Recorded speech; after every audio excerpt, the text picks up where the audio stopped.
नमस्कार दोस्तों, स्वागत है आप सबका विधिज्ञ में। आज हम एक और रिकॉर्डेड सेशन लेकर के आपके सामने उपस्थित हुए हैं। आज सैटरडे है और आज रिकॉर्डेड फॉर्मेट में हम आपके सामने आखिरी बार आ रहे हैं। हम मंडे से यानी सावन के पहले सोमवार से लाइव सेशन के माध्यम से आपके सामने 10:30 बजे सुबह इंटरैक्ट होंगे। पिछले कुछ दिन में हम इसी सावन के पहले सोमवार का इंतजार कर रहे थे। हमने कहा कि शुभ घड़ी में हम लाइव की शुरुआत करेंगे, तो भगवान भोलेनाथ की कृपा से वो दिन आ गया जब हम आपके सामने विधिज्ञ के प्लेटफॉर्म पर लाइव सेशन में रूबरू होंगे। तो दोस्तों, मंडे 10:30 बजे प्लीज आप सब लाइव सेशन में बिल्कुल रेडी रहिएगा, अपनी पूरी उत्सुकता को लेकर, अपनी पूरी एनर्जी को लेकर। दोस्तों, आइए हम सैटरडे का आज इस सेशन को डिस्कस करते हैं, सैटरडे के इस न्यूज़पेपर को डिस्कस करते हैं। दोस्तों, सैटरडे को अमूमन अखबारों में कंटेंट कम ही होता है। आप सब तो जानते हैं, एक साल से लाइव ले रहे हैं। मंडे का अखबार जबरदस्त होता है, चाहे वो हिंदू हो या फिर द इंडियन एक्सप्रेस हो। तो सैटरडे को हमें ढूंढना पड़ता है कि कहां से एक बेटर कंटेंट आपके लिए निकाल करके ले आए, और 4 से 5 अलग अलग आर्टिकल्स दोस्तों आज के न्यूज़पेपर में आपके एग्जामिनेशन के लिए बहुत ज्यादा इंपॉर्टेंट है। तो सबसे पहले दोस्तों हम आइए बात करते हैं आज के न्यूज़पेपर में क्या क्या बातें इंपॉर्टेंट है। फॉर एग्जांपल दोस्तों, आप देख सकते हैं पेज नंबर 5 तो आज के न्यूज़पेपर का खजाना है दोस्तों। पेज नंबर 5 पर इतनी इंपॉर्टेंट इंफॉर्मेटिव न्यूज आई है जो आपके क्लैट के एग्जामिनेशन या किसी भी दूसरे एग्जामिनेशन के लिए बहुत ज्यादा इंपॉर्टेंट हो सकता है। यहां पर ढेर सारा स्टैटिक और करंट अफेयर्स आपके सामने जो है वो भरा पड़ा है। आइए दोस्तों हम बात करते हैं। सबसे पहले ध्यान रखिएगा, सबसे जो बड़ी खबर आज की है वो है दोस्तों ये Maratha fort system gets UNESCO heritage tag. दोस्तों, Maratha fort system gets UNESCO heritage tag. दोस्तों, एक्चुअली में मराठा फोर्ट इसका नाम नहीं है, नाम है इसका मराठा मिलिट्री लैंडस्केप। आप देख सकते हैं पहले ही लाइन में लिखा हुआ है मराठा मिलिट्री लैंडस्केप। इसे यूनेस्को हेरिटेज साइट के रूप में इंक्लूड कर लिया गया है। इस प्रकार से यूनेस्को हेरिटेज साइट में भारत की 44वीं यानी 44th साइट जो रजिस्टर हुई है वो हुई है मराठा मिलिट्री लैंडस्केप। अव्वल तो पता होना चाहिए कि यूनेस्को से भारत की कितनी वर्ल्ड हेरिटेज साइट्स जो हैं वो इंक्लूडेड हैं। तो 44 वर्ल्ड हेरिटेज साइट्स जो हैं भारत की इंक्लूडेड हैं, उसमें से 44th साइट जो हो गई दोस्तों वो कौन सी हो गई? Maratha military landscape. अब देखिए दोस्तों, मराठा मिलिट्री लैंडस्केप इतने ज्यादा न्यूज में है तो हमें समझना पड़ेगा कि मराठा मिलिट्री लैंडस्केप के अंदर ऐसी क्या खास बात है जिसकी वजह से इसे वर्ल्ड हेरिटेज साइट का दर्जा दिया गया है। दोस्तों, आइए हम डिस्कशन करते हैं मराठा मिलिट्री लैंडस्केप के बारे में। दोस्तों, Maratha military landscape, let's cut to chase my dear friends, and first topic of the day is Maratha military landscape. हाँ, अब ठीक है, मराठा मिलिट्री लैंडस्केप। दोस्तों, ये बहुत ज्यादा इंपॉर्टेंट है आज के अखबार के लिए, मराठा मिलिट्री लैंडस्केप। असल में मराठा मिलिट्री लैंडस्केप क्या है? एक्चुअली में दोस्तों ये मराठा मिलिट्री लैंडस्केप, जिसे अभी अभी यूनेस्को वर्ल्ड हेरिटेज साइट का दर्जा दिया गया है या स्टेटस दिया गया है, ये 2021 से ही टेंटेटिव लिस्ट में पड़ी हुई थी। यानी यूनेस्को वर्ल्ड हेरिटेज साइट के रूप में अगर किसी भी साइट को इंक्लूड कराना होता है तो पहले उसे टेंटेटिव लिस्ट में ऐड कराना होता है। 2021 से 2021 से ही ये टेंटेटिव लिस्ट में पड़ी हुई थी, यानी 2000 इंतजार कर रही थी कि इसे full fledged UNESCO world heritage site का दर्जा यानी स्टेटस कब मिलेगा, और फाइनली 2025 पे उसे वो स्टेटस मिल गया। दोस्तों ध्यान रखिएगा, ये मराठा मिलिट्री लैंडस्केप 12 अलग अलग फोर्ट्स का एक ग्रुप है। 12 अलग अलग फोर्ट्स यानी आपको पता है किले, 12 अलग अलग फोर्ट्स का एक ग्रुप है। आपने तो एक फोर्ट के बारे में तानाजी मूवी में देखा होगा। ऐसे 12 अलग अलग फोर्ट्स हुआ करते थे जो मराठा डिफेंस सिस्टम के लिए एक बहुत ज्यादा मतलब आज के डेट में आप S-400 डिफेंस सिस्टम का नाम बहुत सुनते हैं, आयरन डोम के बारे में बहुत सुनते हैं दोस्तों। मराठास के टाइम पर S-400 तो नहीं था, मराठास के टाइम पे आयरन डोम तो नहीं था, लेकिन मराठा मिलिट्री लैंडस्केप के ये 12 फोर्ट जो हैं दोस्तों किसी S-400 से या किसी आयरन डोम से कम नहीं थे। दोस्तों, ये 12 अलग अलग फोर्ट्स जो हैं फॉरेस्ट में बनवाए गए थे, यानी जंगलों में बनवाए गए थे, हिल्स पे बनवाए गए थे, कुछ आइलैंड्स में भी बनवाए गए थे, और कुछ वाटर बॉडीज के बीच में यानी नदियों के बीच में भी बनवाए गए थे। तो इन 12 हिल फोर्ट्स के बारे में बात करें तो इसमें से कुछ हिल फोर्ट्स थे, आपने तानाजी में देखा होगा, वो हिल पर वो फोर्ट था। कुछ वाटर फोर्ट्स थे यानी वाटर बॉडीज के बीच में थे, ओके, कुछ वाटर बॉडीज के बीच में थे यानी आइलैंड फोर्ट्स थे या वाटर फोर्ट्स कह सकते हैं उनको। और तीसरी चीज कुछ थे दोस्तों of course forest fort,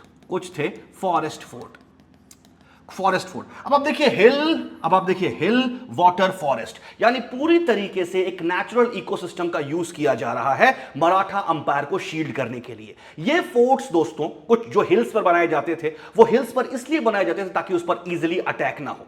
forest पर जो बनाए गए फोर्ट्स थे वो डेंस फॉरेस्ट के बीच में बनाए जाते थे ताकि किसी प्रकार का उस पर भी अटैक ना हो। यानी फॉरेस्ट और हिल उनके लिए एक शील्ड की तरह काम करते थे। और वाटर बॉडीज के बीच में भी अगर फोर्ट्स बनाए गए हैं दोस्तों, तो दोस्तों ध्यान रखिएगा उस पर भी अटैक कर पाना संभव नहीं है। यानी मराठा जो है वो नेचर का पूरी तरीके से उपयोग करते थे अपने फोर्टिफिकेशन के लिए या फिर अपने फोर्ट्स को शील्ड करने के लिए, प्रोटेक्ट करने के लिए।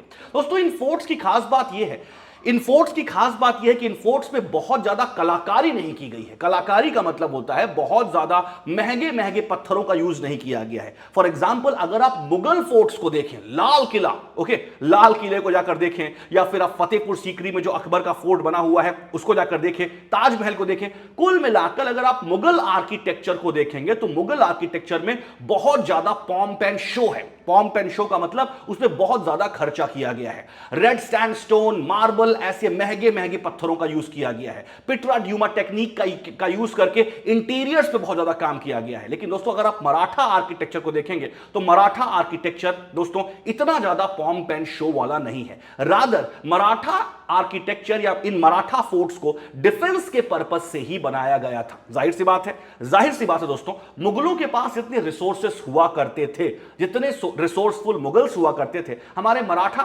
एम्पायर के लोग उतने ज्यादा रिसोर्सफुल नहीं हुआ करते थे। उनके पास डेफिनेटली मराठा जब अपने पीक पे पहुंचे और मुगल्स का जब डिक्लेरेशन हो गया तो मराठास के पास भी वो रिसोर्सेस आ गए थे, खास तौर से पेशवा बाजीराव II के टाइम पर। लेकिन initially Marathas were not as resourceful as Mughals were. तो दोस्तों मराठास ने अपने आर्किटेक्चर में बहुत ज्यादा रेड सैंडस्टोन, बहुत मार्बल, बहुत अलग अलग टेक्निक्स का इस्तेमाल करके उसको बहुत ज्यादा ब्यूटीफाई नहीं किया। तो आप इन फोर्ट्स को जाकर के अगर आप देखेंगे तो आपको यह देखने को मिलेगा कि इसकी ब्यूटी से ज्यादा इसकी मजबूती पर ध्यान दिया गया है कि 2 4 5 10 गोले दाग भी दो तो ये हिलेंगे डोलेंगे नहीं। ओके, तो दोस्तों ध्यान रखिएगा ऐसे 12 अलग अलग फोर्ट्स हैं। आप अगर विकिपीडिया पे सर्च करेंगे तो इन 12 अलग अलग फोर्ट्स का नाम भी आपको देखने को मिल जाएगा जो मराठा अंपायर के एक डिफेंस सिस्टम ठीक S-400 की तरह काम किया करते थे। दोस्तों एक और चीज देखने की बात करते हैं। ये 12 फोर्ट्स अगर इन लोगों ने बनाए थे, 12 अलग अलग फोर्ट्स बनाए थे, तो ये क्या दिखाता है, राइट? ये मराठा सोसाइटी के बारे में या मराठा पॉलिटिकल सेटअप के बारे में क्या दिखाता है? दोस्तों मराठास का रूल जो है वो महाराष्ट्र, कर्नाटका, थोड़ा सा सेंट्रल इंडिया का जो मालवा वाला इलाका है, थोड़ा सा कर्नाटका वाला इलाका है, इस पूरे के पूरे रीजन पे था। यानी हमारे बिलो द विंध्यास या फिर हम यूं कहें डेक्कन का जो एरिया है उस पर मराठास रूल किया करते थे। उस पर जो है मराठास दोस्तों क्या किया करते थे? रूल किया करते थे। डेक्कन वाले इलाके पे रूल किया करते थे। अब देखिए दोस्तों एक बात आप जरा ध्यान से देखिए कि मराठास जो है वो डेक्कन के एरिया पर रूल जब कर रहे हैं तो डेक्कन में वेस्टर्न घाट है दोस्तों। डेक्कन में ही क्या है? वेस्टर्न घाट है। और डेक्कन में ही वेस्टर्न घाट का एरिया है, हिली टेरेन्स हैं, कॉम्प्लेक्स जोग्राफिकल फीचर्स हैं। ये हिली टेरेन्स, ये डेंस फॉरेस्ट, राइट, ये डेंस फॉरेस्ट और ये नेचुरल इकोसिस्टम, ये ज्योग्राफिकल कॉम्प्लेक्सिटी जो है मराठास को एक गुरिल्ला वॉरफेयर करने के लिए एक आदर्श परिस्थिति प्रदान किया करता था। अब मैं आप सबको एक बात बहुत अच्छे से समझाना चाहता हूं दोस्तों। मराठास ने मुगलों के सामने कभी सरेंडर नहीं किया, right? Chhatrapati Shivaji never accepted the suzerainty of Mughals. Marathas always remain independent, Marathas always remain assertive of their independence. और उसके पीछे सबसे बड़ा जो उनका हथियार था वो था गुरिल्ला वॉरफेयर। दोस्तों ध्यान रखिएगा, गुरिल्ला वॉरफेयर को मराठा गानिमी कावा कहते थे। दोस्तों इस टर्म को जरा याद रखिएगा, गानिमी कावा। ओके प्लीज माय डियर, इस नाम को याद रखिएगा, मराठा गानिमी कावा कहते थे। गुरिल्ला वॉरफेयर एक प्रकार का प्रॉक्सी वॉरफेयर होता है दोस्तों, जो ट्रेडिशनल वॉर से थोड़ा डिफरेंट होता है। फॉर एग्जांपल आज नक्सल्स जिस प्रकार का वॉर इंडियन स्टेट के खिलाफ वेज कर रहे हैं, कुछ वैसा ही आप उसे गुरिल्ला वॉरफेयर मान सकते हैं। ट्रेडिशनल वॉरफेयर में दोनों आर्मीज एक दूसरे के आमने सामने होती हैं, लेकिन गुरिल्ला वॉरफेयर में आमने सामने आर्मीज नहीं होती हैं। मौका देखकर, छिप करके और परिस्थितियों का लाभ उठा करके अचानक से अटैक किया जाता है और वापस जो चला जाता है। तो ये ट्रेडिशनल वॉरफेयर से थोड़ा डिफरेंट था। डेफिनेटली दोस्तों, छत्रपति शिवाजी और मराठा अंपायर ने इस गुरिल्ला वॉरफेयर को परस्यू करके, इस गुरिल्ला वॉरफेयर की टेक्निक को अपना करके, राइट, टेक्निक को अपना करके अपनाने की वजह से उनको बहुत ज्यादा फायदा हुआ। ट्रेडिशनल वॉरफेयर में मराठास हो सकता है मुगल से ना जीत पाते, खास तौर से इनिशियल फेज में। बाद में तो बहुत हराया, ओके। बाद में जब मराठास अपने पिनेकल पर पहुंच गए और पेशवा बाजीराव का दौर आया तो उन्होंने मुगलों को दौड़ा दौड़ा के हराया। लेकिन दोस्तों, अपने इनिशियल फेज में जब मुगल्स अपने पिनेकल पर थे और मराठा सिर्फ एक स्टार्टअप था या एक नेसेंट स्टेज में एम्पायर था, उस वक्त दोस्तों गुरिल्ला वॉरफेयर की वजह से दोस्तों मुगल्स गुरिल्ला वॉरफेयर में मराठास की एक्सपर्टीज की वजह से और ऐसे ऐसे फोर्ट्स को डेवलप करने की वजह से जिनको नेचर प्रोटेक्ट कर रहा है, देख सकते हैं दोस्तों, जिनको नेचर प्रोटेक्ट कर रहा है, ऐसे स्किल्ड गुरिल्ला वॉरफेयर की वजह से Marathas were never defeated by the Mughals. Marathas were never defeated by the British, by the Mughals. तो दोस्तों, ये जो फोर्ट्स थे, ध्यान रखिएगा, आप देखिए, चाहे वो हिल फोर्ट हो, वाटर फोर्ट हो या फॉरेस्ट फोर्ट हो, या जो 12 अलग अलग फोर्ट्स थे, ये मराठास की गुरिल्ला वॉरफेयर की टेक्निक के हिसाब से बनाए गए थे। ओके, उनके गुरिल्ला वॉरफेयर की टेक्निक को फैसिलिटेट करने के लिए सारे के सारे फोर्ट्स बनाए गए थे। और एक बार फॉर द इनिशियल 20-25 ईयर, जब तक मराठास अंपायर फ्लरिश नहीं हुआ, जब तक मराठा अंपायर नरिश नहीं हुआ और जब तक मुगलों का डिक्लेरेशन शुरू नहीं हुआ, तब तक मराठास उनके साथ गुरिल्ला वॉरफेयर ही करते रहे। लेकिन एक बार मराठा अंपायर जब अपने पिनेकल पर पहुंच गया दोस्तों, उसके बाद तो उसने ढेरों ट्रेडिशनल वॉर्स किए और ढेरों ट्रेडिशनल वॉर्स में अपने मुगल्स को या दूसरे कह सकते हैं जो अपने उनके एनिमीज थे उनको हराया भी। दोस्तों, मराठा अंपायर भारत के उन चुनिंदा अंपायर्स में से है जिसकी पावर, जिसकी अथॉरिटी, जिसका पॉलिटिकल सेटअप, जिसकी कल्चरल लेगेसी, जिसकी आर्किटेक्चरल लेगेसी, जिसका मिलिट्री लेगेसी, हर चीज कहीं ना कहीं पढ़ी जानी चाहिए, पढ़ाई जानी चाहिए और समझी जानी चाहिए। और इसका संज्ञान या इसका कॉग्निजेंस दोस्तों अब यूनेस्को ने भी लिया है। इसका कॉग्निजेंस दोस्तों क्या किया है? यूनेस्को ने भी लिया है, जब 12 अलग अलग फोर्ट्स को यूनेस्को ने वर्ल्ड हेरिटेज साइट के रूप में क्या किया है दोस्तों? एक्सेप्ट किया है। तो दोस्तों देखिए, छत्रपति शिवाजी की लेगेसी को आज एक इंटरनेशनल रिकॉग्निशन मिला है। ये हम सब के लिए बहुत ज्यादा खुशी की बात है। तो आई होप दोस्तों ये बात आपको समझ में आ गई होगी कि 12 अलग अलग फोर्ट्स क्या हैं, ये सारी की सारी चीजें क्या हैं। वर्ल्ड हेरिटेज साइट में इन्हें 12 अलग अलग फोर्ट्स को इंक्लूड कर लिया गया है और इस प्रकार से भारत के 44 अलग अलग वर्ल्ड हेरिटेज साइट्स जो है वो हो चुके हैं। Is that clear my dear friends? आगे चलते हैं। कमेंट सेक्शन में आप जरूर बताइएगा कि यूनेस्को का हेडक्वार्टर कहां पर है। प्लीज कमेंट सेक्शन में आपको होमवर्क दे रहा हूं, यूनेस्को का हेडक्वार्टर कहां पर है दोस्तों। तो दोस्तों आइए हम अपनी अगली न्यूज की तरफ बढ़ते हैं। अगली न्यूज क्या है? This is the most important news of the day. Most important, okay, most important. और सिर्फ दोस्तों इसके बारे में इतना ही नहीं जानना चाहिए कि मराठास के अलग अलग 12 फोर्ट्स को यूनेस्को ने वर्ल्ड हेरिटेज साइट के रूप में इंक्लूड किया है। क्यों इंक्लूड किया है, इसका थोड़ा बहुत हिस्टोरिकल नॉलेज जो होना चाहिए वो मैंने आपको दे दिया है। आइए दोस्तों इसके बाद हम बात करते हैं कुछ और चीजों के बारे में। जैसे यहां पर आज एक और बड़ी इंपॉर्टेंट बात आई है दोस्तों, एक मिनट मैं इसको रब कर देता हूं। ओके, यहां पर देख सकते हैं बहुत इंपॉर्टेंट बात आई है, India to host international conference on manuscript heritage on September 11 to September 13। दोस्तों ये भी आज की बहुत ज्यादा इंपॉर्टेंट न्यूज आई है। भारत जो है international conference on manuscript heritage को ऑर्गेनाइज कर रहा है 11 से 13 सितंबर। दोस्तों सबसे पहले तो हमें यह समझना चाहिए कि ये मैन्युस्क्रिप्ट क्या होती है। आइए दोस्तों हम बात करते हैं इस चीज के बारे में कि ये मैन्युस्क्रिप्ट नाम की क्या चीज होती है और फिर समझेंगे ये इंटरनेशनल मैन्युस्क्रिप्ट कॉन्फ्रेंस क्यों ऑर्गेनाइज की जा रही है। ओके, सबसे पहले दोस्तों आइए हम समझते हैं मैन्युस्क्रिप्ट क्या होती है। इससे मैन्युस्क्रिप्ट ये क्या है, किस चिड़िया का नाम है?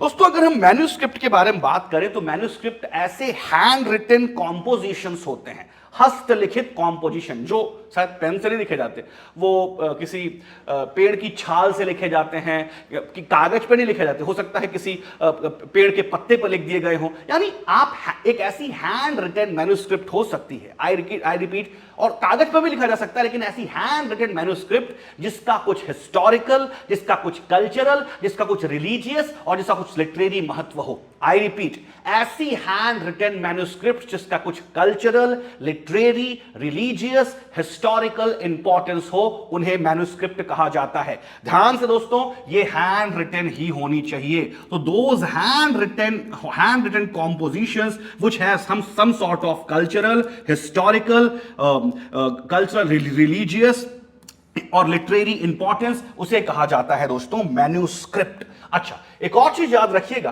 कि भाई साहब, सपोज करो कल किसी ने ऐसी कोई बात लिख दी, कल किसी ने लिख दी हैंड रिटन, तो क्या उसको मैन्युस्क्रिप्ट की कैटेगरी में लिया जाएगा? फॉर एग्जांपल दोस्तों, सपोज करो कल किसी ने ऐसा कुछ हैंड रिटन कॉम्पोजिशन कर दिया जिसकी कल्चरल, हिस्टोरिकल, रिलीजियस या लिटरेरी वैल्यू हो, या 10 साल पहले किसी ने लिखा था, तो क्या उसे मैन्युस्क्रिप्ट के रूप में इंक्लूड किया जाएगा? आंसर है नहीं। कम से कम 75 साल, दोस्तों ध्यान रखिएगा, कम से कम 75 साल यानी 75 ईयर्स पुराना होना चाहिए। आई रिपीट, अब हमारी डिफिनेशन कंप्लीट होती है। Those hand written compositions which are at least 75 years old, which are at least 75 years old and which have historical, cultural, religious और literary overtones और importance। तो दोस्तों ये विशेष रूप से आपको ये पता होना चाहिए। दोस्तों मैन्युस्क्रिप्ट, दोस्तों मैंने आपको इसकी डिफिनेशन बता दी, डिफिनेशन परिभाषा बता दी। अब मैन्युस्क्रिप्ट का इंपॉर्टेंस क्यों है? भाई मैन्युस्क्रिप्ट का इंपॉर्टेंस क्यों है? आपको आपके देश के ग्लोरियस कल्चर, आपको आपके देश की ग्लोरियस हिस्ट्री, आपको आपके देश के ज्ञान कोश जिसे कहते हैं नॉलेज ट्रेजरी, आपको आपके देश की माइथोलॉजिकल ट्रेडिशंस के साथ इंटरैक्ट करने के लिए इन मैन्युस्क्रिप्ट का प्रोटेक्शन बहुत जरूरी है। भाई Vedas are manuscript, Vedas are manuscript, Upanishads are manuscript, right? Different types of mythological stories like Ramayana, Mahabharata can be called as manuscript. तो दोस्तों ध्यान रखिएगा, these Vedas, Upanishads, manuscript, even other things just like Ayurveda can be called as a manuscript, just like Charak Samhita can be called as manuscript. So ध्यान रखिएगा दोस्तों, manuscript का मतलब मुझे लगता है आप सब समझ गए। अब इस मैन्युस्क्रिप्ट को प्रोटेक्ट करना इसलिए जरूरी है क्योंकि हम अपने अतीत को, अपने सांस्कृतिक अतीत को, राइट, अपनी कल्चरल हिस्ट्री को, अपनी मेडिकल हिस्ट्री को, अपनी सोशल हिस्ट्री को कुल मिलाकर के जो हमारा ज्ञान कोश है, ज्ञान का जो खजाना है, वो कभी मिस ना होने पाए दोस्तों। उसको इसलिए हम मैन्युस्क्रिप्ट को प्रोटेक्ट और प्रिजर्व करना क्या है, बहुत ज्यादा जरूरी है। दोस्तों ध्यान रखिएगा, आज की डेट में फॉर एग्जांपल इमोशनल इंटेलिजेंस का कॉन्सेप्ट आया है। आज की डेट में बात हो रही है इमोशनल इंटेलिजेंस की। ये इमोशनल इंटेलिजेंस की बात तो बहुत पहले भागवत गीता में भगवान कृष्ण ने कह दी थी। इस इमोशनल इंटेलिजेंस का जिक्र तो हमारे वेदों में है, उपनिषदों में है। ओके, उपनिषदों में आज सस्टेनेबल डेवलपमेंट गोल्स को पूरा करने के लिए नेचर को प्रिजर्व करने की बात की जा रही है। ये सारी बातें हमारी मैन्युस्क्रिप्ट में हैं दोस्तों। ये सारी बातें मैन्युस्क्रिप्ट में है कि हमें पशु, पक्षी, जंगल, जल, जमीन, इनके प्रति एक बहुत सिंपैथेटिक और एम्पैथेटिक एटीट्यूड रखना चाहिए। ये सारी बातें हमारे मैन्युस्क्रिप्ट्स में हैं। और दोस्तों ध्यान रखिएगा, राइट, अगर आज हम अपनी वैदिक लर्निंग को रिवाइव करते हैं, आज हम अपनी वैदिक लर्निंग को रिवाइव करते हैं, तो उससे सोसाइटी का डेफिनेटली दोस्तों एक बहुत बड़ा वैल्यू एडिशन होता है, वर्च्यूज का एडिशन होता है, स्पिरिचुअल और मॉरल अपलिफ्टमेंट होता है। खास तौर से आज के इस ऐसे युग में जहां भौतिकतावाद अपने चरम पर है, मटेरियलिज्म अपने चरम पर है दोस्तों, अपने पिनेकल पर है, उस कंडीशन में दोस्तों पीस ऑफ माइंड के लिए अगर हम वैदिक लर्निंग को प्रिजर्व कंजर्व करते हैं इन फॉर्म ऑफ मैन्युस्क्रिप्ट, दोस्तों इससे पूरी की पूरी ह्यूमैनिटी का ही क्या अपलिफ्टमेंट होने की संभावना है। ना केवल दोस्तों इसे हम प्रिजर्व करते हैं बल्कि डेसिमिनेट करते हैं, डेसिमेट नहीं, डिसिमिनेट यानी स्प्रेड करते हैं। और अपने इस ज्ञान कोश को पूरे वर्ल्ड में अगर हम फैलाएं तो यह हमारे लिए दोस्तों एक बहुत बड़ा सॉफ्ट पावर हो जाएगा। हम अपनी ग्लोबल इमेज को भी सुधार सकते हैं कि युद्ध के इस दौर में हम बुद्ध को बेच रहे हैं दोस्तों। इस प्रकार से हम अपनी एक सॉफ्ट पावर या एक बहुत ही नीट एंड क्लीन और बहुत ही पीसफुल, कोर्डियल, हार्मोनियस इंटरनेशनल और ग्लोबल इमेज जो है पब्लिक के सामने रख सकते हैं। और यह हमारी फॉरेन पॉलिसी का एक अलग कंपोनेंट हो सकता है। दोस्तों दोस्तों आप ये मैन्युस्क्रिप्ट हो गया। अब आइए हम बात करते हैं, ये तो रही उसकी इंपॉर्टेंस। तो देखिए दोस्तों, हम इन मैन्युस्क्रिप्ट को प्रिजर्व करके ना केवल इकोनॉमिक बेनिफिट उठा सकते हैं, बल्कि स्पिरिचुअल, कल्चरल और यहां तक जियो पॉलिटिकल बेनिफिट्स भी उठा सकते हैं। जियो पॉलिटिकल बेनिफिट्स उठा सकते हैं। फॉर एग्जाम्पल दोस्तों, आइए बात करते हैं हम इसका जियो पॉलिटिकल बेनिफिट कैसे उठा सकते हैं। भाई साहब, तिब्बत और चाइना आज कॉन्फ्लिक्ट में है, बोलो हाँ कि ना। तिब्बत और चाइना एक दूसरे के साथ कॉन्फ्लिक्ट में है, और तिब्बत और चाइना कॉन्फ्लिक्ट में एक दूसरे के साथ हैं दलाई लामा को लेकर। दलाई लामा बुद्धिस्ट हैं, और बुद्ध ट्रेडिशन का जन्म कहां हुआ? यहीं पर, भारत में। Buddhism is homeland to Buddhism का होमलैंड कहां पर है? इंडिया में। और मोर देन 20 कंट्रीज में आज बुद्धिज्म परस्यू होता है, ईस्ट और साउथ ईस्ट एशिया की। Japan, Singapore, Malaysia, Sri Lanka, right, Myanmar, ये सारी कंट्रीज दोस्तों बुद्धिज्म को एम्ब्रेस करते हैं। ऐसे में तिब्बत में दलाई लामा को आतंकवादी घोषित करना, दलाई लामा को चीन का मिसट्रीटमेंट करना, दोस्तों ध्यान रखिएगा, अगर हम ऐसे में बुद्धिज्म मैन्युस्क्रिप्ट को प्रिजर्व करके, राइट, एक अलग प्रकार का बुद्धिज्म का माहौल या बुद्धिज्म का हब इंडिया में बनाने की कोशिश करते हैं, तो हम चाइना को एक अलग प्रकार की टक्कर दे सकते हैं। और यह टक्कर मिलिट्री माइट से नहीं, बल्कि अपनी सॉफ्ट पावर से दे सकते हैं, कि जिस चाइना ने बुद्धिज्म और बुद्धिज्म के धर्म गुरु दलाई लामा के साथ मिसट्रीटमेंट किया, हम उस बुद्धिज्म को प्रिजर्व करके, कंजर्व करके इंडिया में राइट रखना चाहते हैं। तो दोस्तों ये, और इसके चलते हम उन सारी कंट्रीज को अपने पीछे मोबिलाइज कर सकते हैं, राइट, जो बुद्धिज्म को एम्ब्रेस करती हैं। तो दोस्तों ये सिर्फ छोटा सा एग्जांपल है, तो इसका हम लोग जियो पॉलिटिकल बेनिफिट भी उठा सकते हैं। आइए दोस्तों हम बात करते हैं कुछ और चीजों के बारे में। तो इतने हल्के मत लीजिएगा आप सब। अब देखिए दोस्तों, ये खबर क्या कहती है? ये खबर कहती है कि भाई साहब, इंडिया जो है एक मैन्युस्क्रिप्ट पर इंटरनेशनल कॉन्फ्रेंस जो है 11 से 13 सितंबर को क्या है करने वाला है। आइए दोस्तों इसके कुछ और बातों को समझते हैं। कहां होने वाली है? दिल्ली में। ये तो चलो स्टैटिक बात हो गई, कुछ और बातें करते हैं दोस्तों। इससे जुड़े हुए कुछ प्रोग्राम्स भारत सरकार ने शुरू किए थे। जैसे फॉर एग्जाम्पल अगर मैं बात करूं तो एक ज्ञान भारतम मिशन। दोस्तों ये पूरी की पूरी कॉन्फ्रेंस जो ऑर्गेनाइज की जाएगी, ये ज्ञान भारतम मिशन, ध्यान रखिएगा दोस्तों, ज्ञान भारतम मिशन के तहत ऑर्गेनाइज की जाएगी। ये ज्ञान भारतम मिशन क्या है भाई साहब? ज्ञान भारतम मिशन जो है, ये है इन्हीं मैन्युस्क्रिप्ट को प्रिजर्व करना, कंजर्व करना और उन्हें स्प्रेड करना, उनका ब्रांडिंग करना, उनका डिसिमिनेशन करना, ये सारी चीजें ज्ञान भारतम मिशन के तहत की जाएंगी। So the government of India is trying to digitalize, ध्यान रखना, जब मैं बात करता हूं प्रिजर्व करना, कंजर्व करना, तो इन मैन्युस्क्रिप्ट का डिजिटलाइजेशन दोस्तों इसी ज्ञान भारतम स्कीम के तहत किया जाएगा। दोस्तों ध्यान रखिएगा, कम से कम कहा जा रहा है 1 करोड़ से ज्यादा हमारी मैन्युस्क्रिप्ट ज्ञान भारतम स्कीम के तहत डिजिटलाइज की जाएंगी। क्या की जाएंगी दोस्तों? डिजिटलाइज की जाएंगी। यह आपको पता होना चाहिए दोस्तों, ये आपको पता होना चाहिए। इसके अलावा दोस्तों ज्ञान भारतम मिशन ये 2025 में, यानी इसी साल बजट में शुरू हुआ। ज्ञान भारतम मिशन दोस्तों 2025 में इसी साल बजट में शुरू हुआ। इससे पहले दोस्तों ध्यान रखिएगा, अटल बिहारी वाजपेयी के टाइम पर एक और प्रोग्राम चलाया गया था, उसका नाम था नेशनल मैन्युस्क्रिप्ट मिशन। उसका नाम था national manuscript mission. National manuscript mission ये 2003 में शुरू किया गया था दोस्तों। तो प्लीज आप सब याद रखिएगा, नेशनल मैन्युस्क्रिप्ट मिशन। हालांकि नेशनल मैन्युस्क्रिप्ट मिशन अभी फिर से लॉन्च किया गया है। लास्ट ईयर बजट में 60 करोड़ रुपए इसके लिए एलोकेट किए गए थे नेशनल मैन्युस्क्रिप्ट मिशन के तहत, और इसी नेशनल मैन्युस्क्रिप्ट मिशन का कंपोनेंट है ज्ञान भारतम मिशन। उद्देश्य है ज्ञान भारतम मिशन का इन मैन्युस्क्रिप्ट को प्रिजर्व, कंजर्व, प्रोलिफरेट और डिसिमिनेट करना, इनका डिजिटलाइजेशन करना। ये तो दोस्तों क्या है? ज्ञान भारतम मिशन है। और इसी ज्ञान भारतम मिशन के तहत दोस्तों इंटरनेशनल कॉन्फ्रेंस ऑन मैन्युस्क्रिप्ट्स जो है वो ऑर्गेनाइज की जा रही है। Is that clear my dear friends? अच्छा दोस्तों, अब हम बात करते हैं इन मैन्युस्क्रिप्ट से संबंधित संविधान में क्या कोई प्रावधान है। आइए इनको भी देखने की कोशिश करते हैं। दोस्तों आप सबकी फंडामेंटल ड्यूटी है, आप एक आर्टिकल याद रखिएगा, article 51 capital A clause F। इस आर्टिकल को प्लीज आप सब आज देखिए, और इस आर्टिकल में यही कहा गया है कि आप सबकी फंडामेंटल ड्यूटी होगी कि आप सब अपनी रिच कल्चरल हेरिटेज को, इंडिया की रिच कल्चरल हेरिटेज के प्रति सम्मान रखेंगे और उसे प्रिजर्व करके रखेंगे। और इंडिया की जो रिच कल्चरल हेरिटेज है, इंडिया की जो रिच कल्चरल हेरिटेज है दोस्तों, वो इन्हीं मैन्युस्क्रिप्ट, ये मैन्युस्क्रिप्ट जो है उसका ओरिजिनल सोर्स है। क्या है? ओरिजिनल सोर्स है। हमारी रिच कल्चरल हेरिटेज के ये फाउंटेन हेड हैं दोस्तों, ये पता होना चाहिए। तो article 51 clause A, sorry article 51A clause F, ये आपको याद होना चाहिए कि आप सबका कर्तव्य यानी फंडामेंटल ड्यूटी है कि भाई साहब इंडिया की रिच कल्चरल हेरिटेज, इंडिया के रिच कल्चरल हेरिटेज को क्या करेंगे? आप सब प्रिजर्व करेंगे। दोस्तों ध्यान रखिएगा, ये तो फंडामेंटल ड्यूटीज में है। इसके बाद अगर मैं बात करूं तो आपकी डीपीएसपीज में आर्टिकल 49 में भी यह बात बोली गई है। डीपीएसपीज में, directive principle of state policy में, स्टेट को यह रिस्पॉन्सिबिलिटी दी गई है,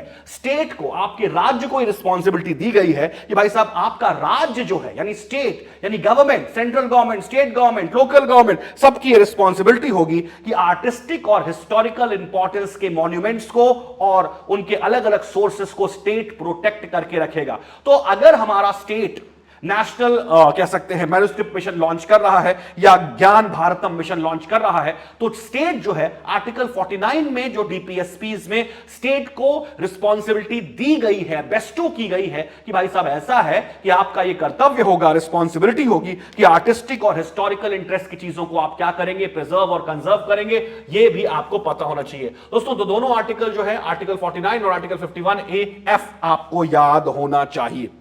इसके अलावा दोस्तों कुछ इंस्टीट्यूट्स भी हैं, जैसे फॉर एग्जांपल हम बात करें national library of India, national library of India, ये पता होना चाहिए। इसने भी हमारे देश के हजारों मैन्युस्क्रिप्ट को, okay, national library of India हमारे देश के हजारों मैन्युस्क्रिप्ट को क्या किया है? आज भी प्रिजर्व करके रखा है। ये कोलकाता में है, national library of India. Please दोस्तों याद रखिएगा, more than 5000 manuscripts of India are preserve, conserve and protected in national library. इसके अलावा दोस्तों अंग्रेजों के जमाने में एक सोसाइटी बनाई गई थी, उसका नाम था एशियाटिक सोसाइटी ऑफ बंगाल।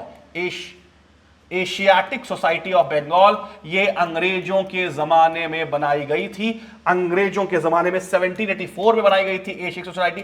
ये बनाया था एक अंग्रेज ने, उसका नाम था विलियम जोन्स। हालांकि सर विलियम जोन्स नाम था उसका, sir William Jones. William Jones ने बनवाया था एशियाटिक सोसाइटी ऑफ बंगाल। ये भी बंगाल में है दोस्तों, ये आज भी है और ये आज भी भारत में भारत के मैन्युस्क्रिप्ट को प्रोटेक्ट, कंजर्व और प्रिजर्व करके रखी हुई है। दोस्तों इन दोनों इंस्टीट्यूट्स का नाम आप सब याद रखिएगा और जितनी भी फैक्चुअल बातें हमने आपको बताई उससे संबंधित वो सारी बातें आप सब प्लीज माय डियर फ्रेंड्स याद रखिएगा। Is that clear my dear friends? तो ये बहुत ज्यादा दोनों इंपॉर्टेंट न्यूज हैं। ये दोनों की दोनों न्यूज आज के न्यूज़पेपर का खजाना है। ये समझ लीजिए, क्लैट में सीधे उठ करके क्वेश्चन आ सकता है आपके लिए यहां से। तो आइए दोस्तों हम बात करते हैं आगे। आज एडिटोरियल्स में आपको पता है सैटरडे है, सैटरडे के दिन अच्छा, हालांकि एक एडिटोरियल तो अच्छा आया है। सैटरडे के दिन थोड़े एडिटोरियल्स कम रहते हैं। एक तो अच्छा आया है, एक तो पॉलिटिकल है, एक तो बहुत अच्छा आया है, हम डिस्कस करेंगे। दोस्तों आइए हम कुछ और बातें करते हैं आज के अखबार के बारे में। ये देखिए दोस्तों, आज एक छोटी सी खबर यहां पर भी है। डीआरडीओ और आईएएफ ने एक इंडिजीनियस अस्त्र मिसाइल लॉन्च की है। दोस्तों ये भी बहुत ज्यादा इंपॉर्टेंट खबर है, प्लीज आप सब याद रखिएगा। एक इंडिजीनियस मिसाइल लॉन्च की है डीआरडीओ और आईएएफ ने मिलकर के, उसका नाम है अस्त्र। आइए इसके बारे में हम जानते हैं कि ये क्या कह रही है न्यूज, इससे रिलेटेड कुछ स्टैटिक फैक्ट्स। तो दोस्तों डीआरडीओ ओके और इंडियन एयरफोर्स ने मिलकर के, आईएएफ ने मिलकर के दोस्तों एक जॉइंट वेंचर से एक मिसाइल लॉन्च की है। उसका नाम है अस्त्र मिसाइल, उसका नाम है अस्त्र मिसाइल। ये अस्त्र मिसाइल दोस्तों क्या की है? लॉन्च की है। दोस्तों आइए इसके बारे में बात करें। ये अस्त्र मिसाइल जो है वो क्या है? एयर टू एयर मिसाइल है। पहले तो ये फैक्ट याद रखिए, एयर टू एयर मिसाइल है दोस्तों, एयर टू एयर मिसाइल है और ये सुपरसोनिक स्पीड से चलती है। सुपरसोनिक यानी साउंड से भी काफी ज्यादा तेज, सुपरसोनिक स्पीड से चलती है, साउंड से भी 3-4-5 गुना तेज। और दोस्तों ये एक बियॉन्ड विजुअल रेंज मिसाइल है। बियॉन्ड विजुअल रेंज, दोस्तों बियॉन्ड विजुअल रेंज का मतलब क्या होता है? बियॉन्ड विजुअल रेंज का मतलब यह होता है कि अगर मैं इस मिसाइल को launch, air to air missile है भाई, एयर टू एयर मिसाइल है मतलब इंडियन एयरफोर्स ही लॉन्च करेगी। सपोज करो मैं इंडियन एयरफोर्स का एक वो कह सकते हैं कि पायलट हूं, आइए और मैं इस मिसाइल को लेकर के जा रहा हूं और आगे कोहरा हो गया है, फॉग आ गया, मुझे कुछ दिखाई नहीं दे रहा है, मतलब मेरी विजुअल रेंज के बियॉन्ड है कि मुझे इस मिसाइल को कहां पे टारगेट करना है। तो दोस्तों ध्यान रखिएगा, बियॉन्ड विजुअल रेंज मिसाइल ऐसी होती हैं कि आप दुश्मन के या जो टारगेट है उसका लोकेशन देख करके, भले ही आप उस टारगेट को देख नहीं पा रहे हो, भले ही जहां पर आपको ये शूट करना है उसको आप देख नहीं पा रहे हो, लेकिन जीपीएस कोऑर्डिनेट्स के जरिए या फिर रडार के कोऑर्डिनेट्स के जरिए आप उसको बिना देखे भी एकदम मतलब फुल प्रेसिशन के साथ, जैसे कहते हैं ना पिन पॉइंट एक्यूरेसी के साथ, फुल प्रेसिशन के साथ आप क्या कर सकते हो, लॉन्च कर सकते हो। जरूरी नहीं है आपको टारगेट दिखाई ही दे। तो बियॉन्ड विजुअल रेंज मिसाइल दोस्तों इसे कहा जाता है। अच्छा, एक और चीज याद रखिएगा दोस्तों कि भाई साहब इसमें दो प्रकार की टेक्नोलॉजी LOBL और LOAL भी लॉन्च की, LOAL टेक्नोलॉजी यूज की गई है। मैं अलग समझाता हूं, इसमें LOBL और LOAL टेक्नोलॉजी यूज की गई है। LOBL और LOAL क्या होता है दोस्तों? LOAL का मतलब होता है लॉक ऑन बिफोर लॉक, ध्यान रखिएगा दोस्तों, sorry lock on before launch, lock on before launch. तो इसके बारे में मैंने बता दिया कि भाई बियॉन्ड विजुअल रेंज मिसाइल जो है वो आप इनको बिना देखे भी लॉन्च कर सकते हो, टारगेट को बिना देखे। लेकिन ये LOAL क्या है दोस्तों? LOAL यानी lock on after launch, lock on after launch, ये क्या है इसको समझना जरूरी है। Lock on after launch, LOAL। दोस्तों ये लॉक ऑन आफ्टर लॉन्च ये है कि भाई साहब चूंकि ये बियॉन्ड विजिबल रेंज मिसाइल है, आप टारगेट को पिन पॉइंट एक्यूरेसी के साथ सिर्फ उसके कोऑर्डिनेट को देख करके इसको लॉन्च कर सकते हो, लेकिन हो सकता है आपका टारगेट मूव कर रहा हो सकता है आपका टारगेट फिक्स ना हो, मूव कर रहा हो तो और अपने कोऑर्डिनेट्स को लगातार चेंज कर रहा हो, तो ये LOAL technique, lock on after launch, इसका मतलब ये है दोस्तों कि आप एक बार लॉन्च करने के बाद टारगेट की मूवमेंट के हिसाब से राइट अपनी मिसाइल को भी मूव करा सकते हो। यानी टारगेट मूव कर रहा है उसके बाद भी पिन पॉइंट एक्यूरेसी से वार कर सकती है, इसे LOAL टेक्निक कहते हैं, लॉक ऑन आफ्टर लॉन्च। दोस्तों प्लीज आप सब इसके बारे में याद रखिएगा, LOAL और लॉक ऑन बिफोर लॉन्च, ये दोनों टेक्निक का दोस्तों क्या किया गया है, इस्तेमाल किया गया है। Okay, is that clear my dear friends? ये प्लीज आप सबको है। तो ये कुछ ऐसी मिसाइल नहीं है कि मतलब धनुष से तीर निकल गया तो निकल गया, अब टारगेट मिस हो गया तो हो गया, कोई बड़ी बात नहीं है। धनुष से तीर भले ही निकल गया लेकिन धनुष अपनी पोजीशन चेंज कर सकता है दुश्मन की पोजीशन को ध्यान में रखते हुए, उसे LOAL जो है वो कहा जाता है माय डियर फ्रेंड्स।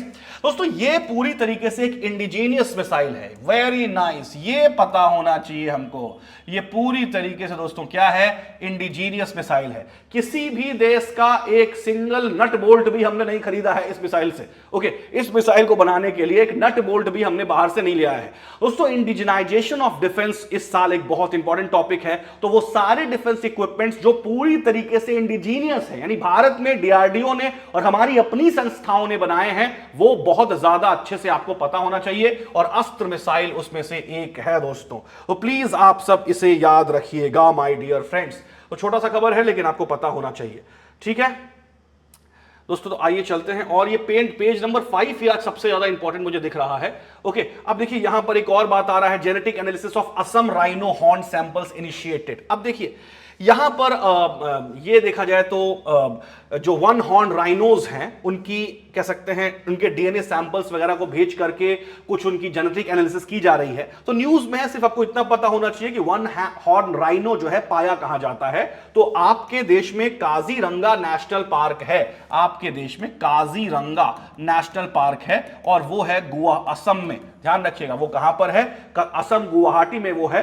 तो आपको पता होना चाहिए कि वन हॉर्न राइनो मैक्सिमम जो है वो काजीरंगा नेशनल पार्क में पाए जाते हैं। थोड़ा सा न्यूज में है तो थोड़ी सी स्टैटिक पता होनी चाहिए। वन हॉर्न राइनो पोचिंग का बहुत ज्यादा शिकार होते हैं, पोचिंग का यानी उनकी किलिंग बहुत ज्यादा होती है, बिकॉज इनकी सींग जो इनकी हॉर्न होती है उसकी बहुत ज्यादा कॉमर्शियल वैल्यू होती है। तो भाई पोचर्स का पूरा एक गैंग या पोचर्स का पूरा एक नेटवर्क जो है वो काम करता है इनके सिर्फ और सिर्फ सींग उखाड़ने के लिए, हॉर्न निकालने के लिए दोस्तों। इसीलिए दोस्तों अब इनको प्रोटेक्ट करने के लिए, इनकी पॉपुलेशन को बढ़ाने के लिए हमने अब जेनेटिक एनालिसिस इनकी शुरू करवाई है। ओके, जेनेटिक सैंपल्स कलेक्ट कर दिए गए हैं, लेबोरेटरी में भेज दिए गए हैं, और कुछ अब डेवलपमेंट होगा तो डेफिनेटली डिस्कशन करेंगे। बट दोस्तों ये याद रखिएगा काजीरंगा नेशनल पार्क में पाए जाते हैं, कुछ वेस्ट बंगाल में भी पाए जाते हैं। तो दोस्तों असम में 90% से ज्यादा वन हॉर्न राइनोस पाए जाते हैं, लेकिन कुछ थोड़े बहुत वेस्ट बंगाल में भी देखे जाते हैं, जो कि असम के बगल का ही डिस्ट्रिक्ट है, आसपास का ही डिस्ट्रिक्ट है।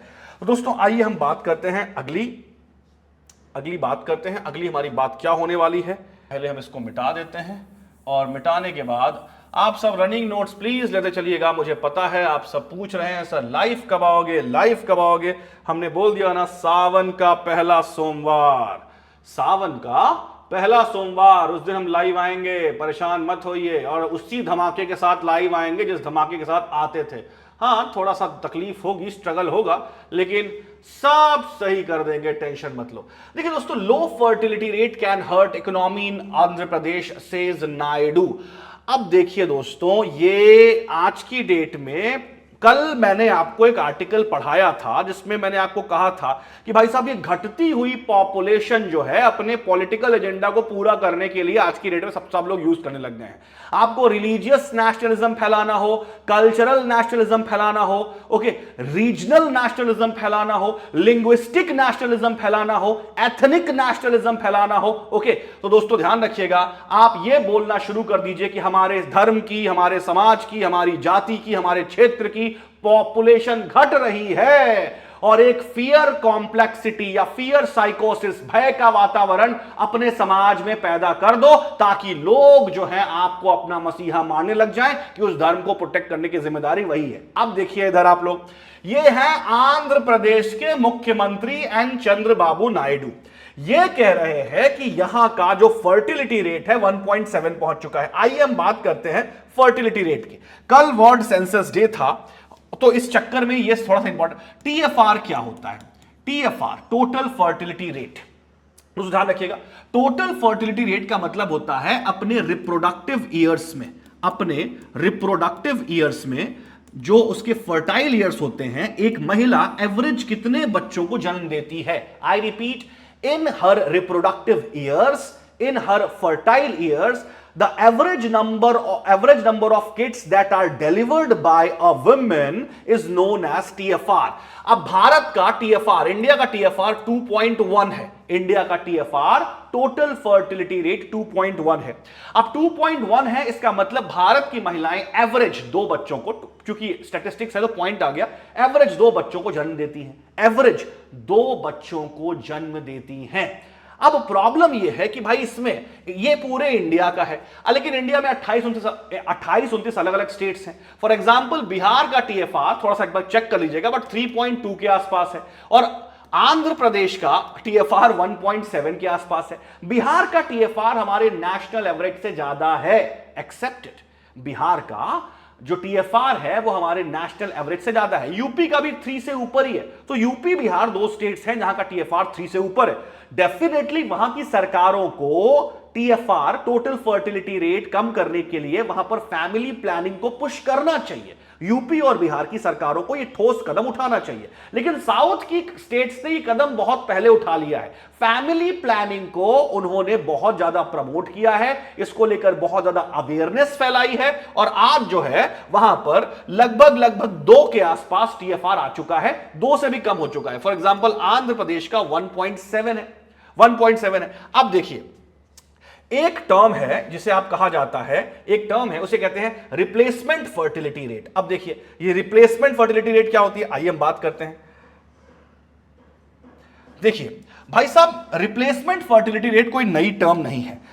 अगर आपका TFR किसी स्टेट का, सोसाइटी का, कंट्री का 2 है, यानी ये एक आइडियल फर्टिलिटी रेट है। Ideal fertility rate, ideal fertility rate मतलब जितने लोगों की डेथ्स हो रही है उतने ही लोग रिप्लेस हो रहे हैं न्यू बॉर्न से, न्यू बर्थ से, यानी जितने लोग जा रहे हैं उतने लोग आ रहे हैं। तो इसे कहा गया है रिप्लेसमेंट फर्टिलिटी रेट, मतलब आइडियल फर्टिलिटी रेट जितनी होनी चाहिए। अब इनका कंसर्न महाराज का यह है कि जो रिप्लेसमेंट फर्टिलिटी रेट या आइडियल फर्टिलिटी रेट है उससे नीचे पहुंच गई है आंध्र प्रदेश की फर्टिलिटी रेट 1.7।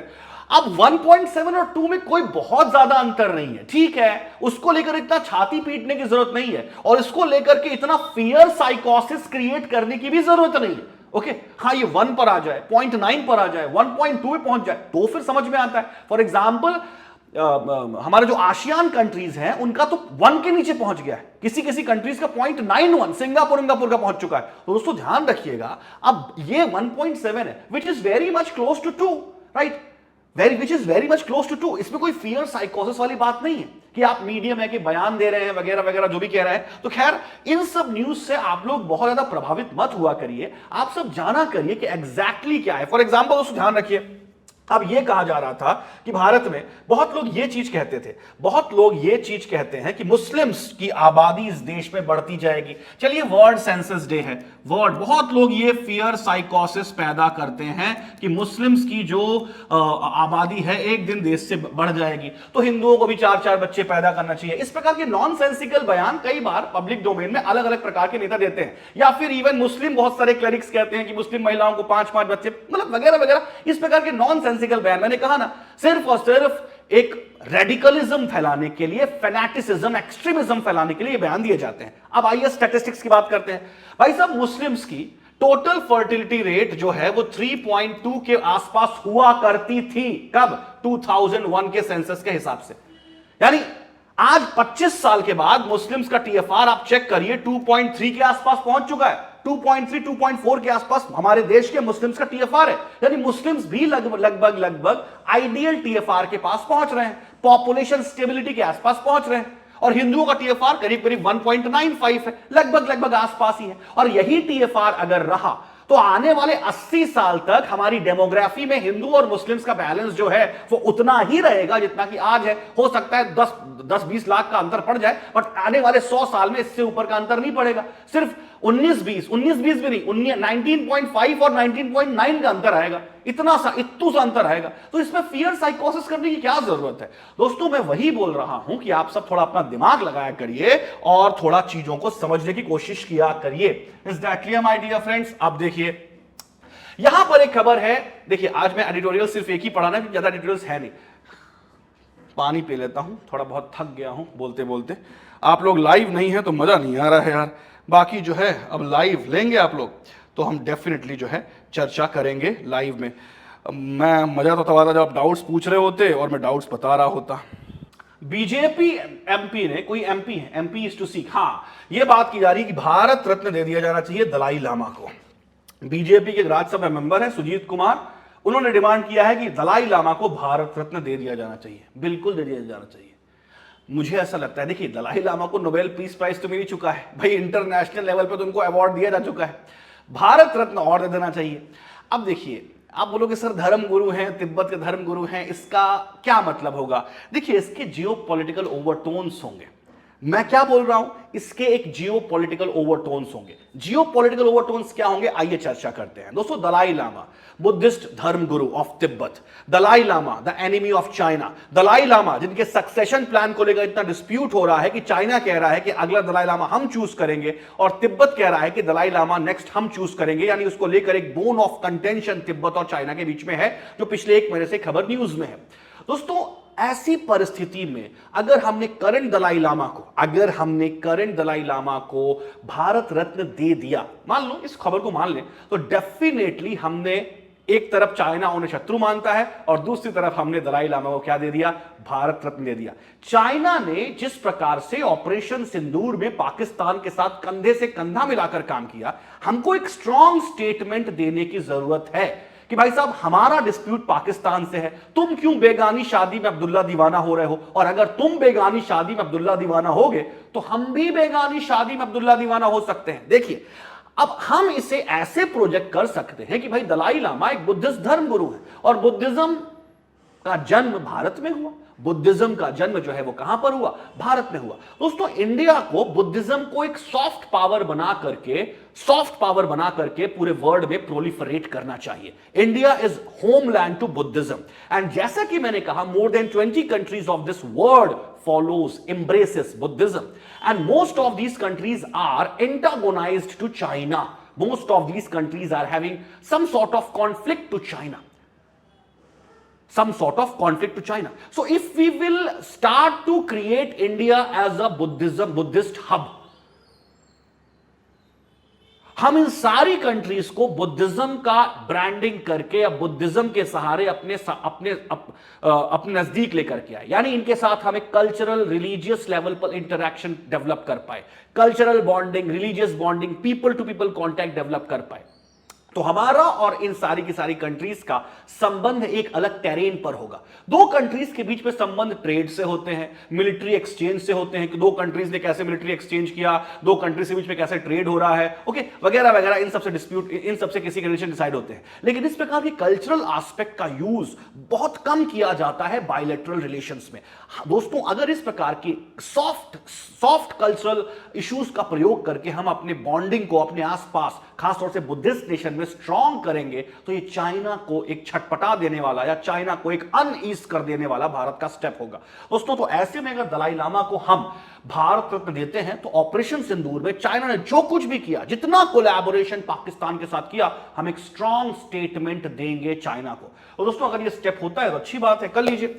इनका 90th बर्थडे था, अभी इनके सक्सेशन हो रहा है, किसी दिन दलाई लामा पे स्पेशल लेक्चर ले लेंगे, दलाई लामा बनते कैसे हैं वगैरह वगैरह, इन सब चीजों के बारे में चर्चा हम करेंगे। अब देखिए दोस्तों, ये इलेक्टोरल रिवीजन को लेकर के एक अलग प्रकार की चर्चा हो चुकी है। एक इलेक्टोरल रिवीजन को लेकर के भाई साहब, सुप्रीम कोर्ट का ऑर्डर आ गया। ये हैं बीजेपी के स्पोक्सपर्सन गौरव भाटिया, ये कह रहे हैं कि भाई साहब सुप्रीम कोर्ट ने स्टे नहीं लगाया है, सुप्रीम कोर्ट ने स्टे नहीं लगाया है और ये एसआईआर की प्रोसेस चलती रहेगी। भाई साहब सही बात है। और यहां पर ये देखिए, इनके कोई कांग्रेस लीडर हैं, वो कह रहे हैं कि भाई साहब ऐसा है, एपिक नंबर, आधार, राशन कार्ड, इन सबको अब इंक्लूड करना पड़ेगा, तभी आप एसआईआर कर पाओगे। दोनों अपनी जगह सही हैं, तो लड़ाई क्यों कर रहे हो भाई आपस में? दोनों अपनी जगह सही हो। भाई साहब, सबसे पहले मैं इनसे बोलना चाहूंगा कि आप इस चीज की ब्रांडिंग क्यों कर रहे हैं कि स्टे नहीं लगाया है? सुप्रीम कोर्ट ने इलेक्शन कमीशन ऑफ इंडिया को अलाउ कर दिया है कि भाई साहब ये एक्सरसाइज आप कर सकते हैं। भाई साहब, सुप्रीम कोर्ट अलाउ करने वाला कौन होता है? इलेक्शन कमीशन ऑफ इंडिया के पास तो ये अधिकार आर्टिकल 324 और आर्टिकल 326 के सहारे है ही कि वो इस प्रकार के इलेक्टोरल रोल की स्क्रूटनी कर सकता है जब चाहे तब, वैलिड रीजंस पर, राइट? तो हमने इस पर स्टे लगाने की बात तो कभी हुई ही नहीं थी। इलेक्शन कमीशन ऑफ इंडिया के पास प्लेनरी, एब्सोल्यूट, अनफेटर्ड पावर्स हैं इस एक्सरसाइज को कंप्लीट करने के लिए। तो सुप्रीम कोर्ट ने अगर स्टे नहीं लगाया तो सुप्रीम कोर्ट ने सेपरेशन ऑफ पावर के सिद्धांत की और कॉन्स्टिट्यूशनल मोरालिटी की लाज रख ली। इसमें कौन सी बुरी बात है? इंटेंशन पर डाउट था, प्रोसीजर पर डाउट था, टाइमलाइन पर डाउट था, तीन चीजों को लेकर दिक्कत थी। तो भाई साहब, सुप्रीम कोर्ट ने सिर्फ इतना बोला कि प्रोसीजर बहुत ट्रांसपेरेंट होना चाहिए, उसके लिए आप आधार, एपिक नंबर और बाकी राशन कार्ड, मनरेगा का जॉब कार्ड, इनको भी इंक्लूड कर लोगे तो जनता को सुविधा होगी, कर लीजिए, बात खत्म। यही बात खत्म हो जाएगी। क्यों फालतू में रायता फैलाना किसी चीज का यार, राइट? क्यों फालतू में किसी चीज का रायता फैलाना? बात यही के यही समाप्त हो जाएगी और हम लोग अपने अपने घर चले जाएंगे, इस डिस्प्यूट को डिस्कस ही नहीं करेंगे उसके बाद। लेकिन नहीं, रायता फैलाना है और फैला के रहेंगे। अब ये कह रहे हैं स्टे नहीं लगाया, और ये समझ में नहीं आ रहा है भाई साहब कि जवाब इलेक्शन कमीशन ऑफ इंडिया को देना चाहिए कि स्टे नहीं लगाया कि स्टे नहीं लगाया। ये बीजेपी के spokes person election commission of India के ऑन बिहाफ पे जवाब क्यों दे रहे हैं? चलो छोड़ो, आगे बात नहीं करता। चलो आगे चलते दोस्तों, आगे चलते हैं। अब देखिए माय डियर फ्रेंड्स, ये देखिए, ये एडिटोरियल पे आते हैं। ये थोड़ा सा पॉलिटिकल आर्टिकल है तमिलनाडु का, कहो तो समझा दूं, लेकिन अब तमिलनाडु की लोकल पॉलिटिक्स पर ये आर्टिकल है, तो क्या इसके बारे में डीएमके आईडीएमके पढ़ना, ठीक है, छाने दो, ये हमारे काम का नहीं है। ये डोनाल्ड ट्रंप तो मैंने डिसाइड कर लिया है, डिस्कस नहीं करूंगा मैं। रोज ये आदमी किसी न किसी को धमकी देता है, रोज ये आदमी किसी न किसी प्रकार का मतलब रायता फैलाता है, तो कितने दिन डिस्कस करें इसको यार? ये आप लोग पढ़ लेना, जब कोई बड़ा होगा तो बता दूंगा। रोज धमकी देगा किसी न किसी को, छोड़ो उसको, आखिरी में देख लेंगे डोनाल्ड ट्रंप को। इससे मुझे दूर रखो भाई साहब, बहुत ज्यादा हो गया। अब ये देखिए, ये एक अच्छा आर्टिकल है दोस्तों, ये लैंग्वेज पर आर्टिकल है जो हर कभी आता रहता है। This is a good article, let's discuss this article. View India's gender gap report ranking as warning. This is very very very good article, very very very good article, ठीक है ना? Very very very good article दोस्तों, इसे please आप सब समझिए, please आप सब समझिए दोस्तों। हम इस आर्टिकल को डिस्कस करते हैं। अब देखिए, मैं आपको ये आर्टिकल पढ़ाता हूं, ठीक है? आइए। India is now global economic power, India is now global economic power. Bharat जो है वो एक ग्लोबल इकोनॉमिक पावर है। A digital innovator and home to world's largest youth population. Bharat जो है वर्ल्ड का सबसे लार्जेस्ट यूथ पॉपुलेशन है, पता ही आपको। इंडिया रैंक 131 इन 148 कंट्रीज। इंडिया जो है 148 कंट्रीज में 131 रैंक पर है। और इसके अलावा और क्या है? This is not just employment, ये सिर्फ रोजगार नहीं। क्या मतलब, ये मुझे क्या हो गया? एक मिनट पानी पी लेता हूं, 2 मिनट रुको। दोस्तों, एआई का यूज करें, चैट जीपीटी में ट्रांसलेशन बड़े आराम से हो जाएगा। उसके लिए आपको किसी मास्टर की जरूरत नहीं। ओके अगर मैं यहां पर आकर ट्रांसलेशन पढ़ाऊं तो आप ध्यान रखिएगा, एआई का यूज करके, चैट जीपीटी का यूज करके आप आराम से जो है ट्रांसलेशन कर सकते हैं।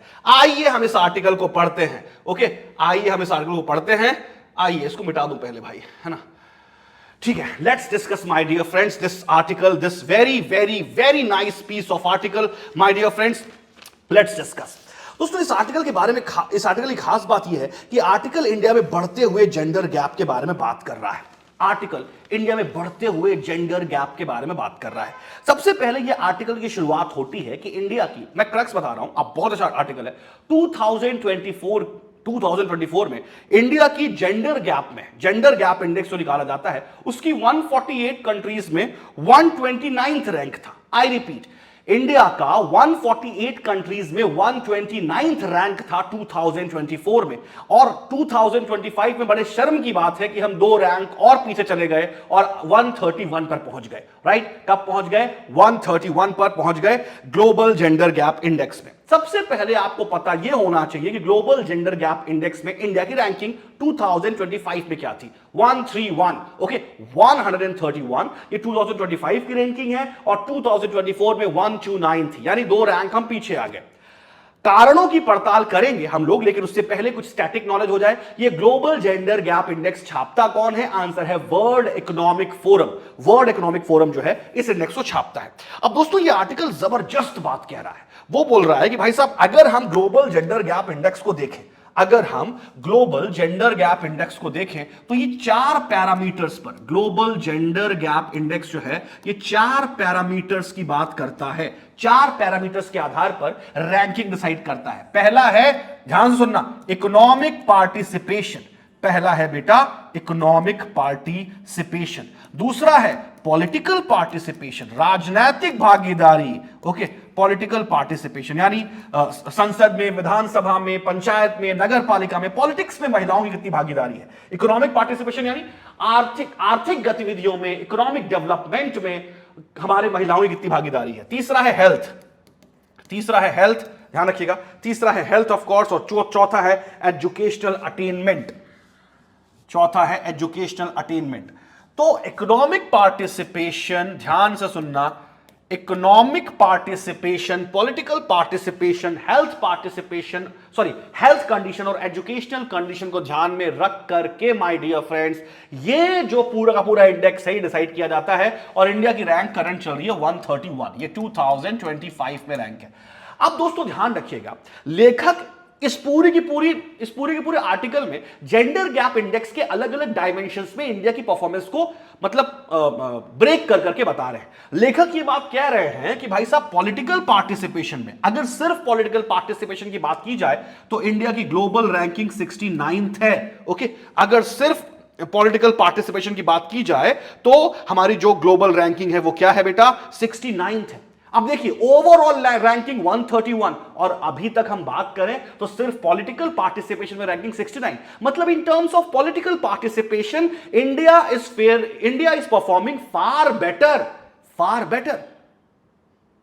अब देखिए समझने की कोशिश कीजिए, और सही बात भी है। हमारे यहां देखिए पॉलिटिकल पार्टिसिपेशन के नाम पर हमने अभी रिसेंट में 106th कॉन्स्टिट्यूशनल अमेंडमेंट एक्ट पास किया, जिसे कहा जाता है विमेन रिजर्वेशन बिल। इस पे हमने संसद और विधानसभाओं में 1/3 सीट यानी 1/3 सीट्स जो है महिलाओं के फेवर में रिजर्व कर दी।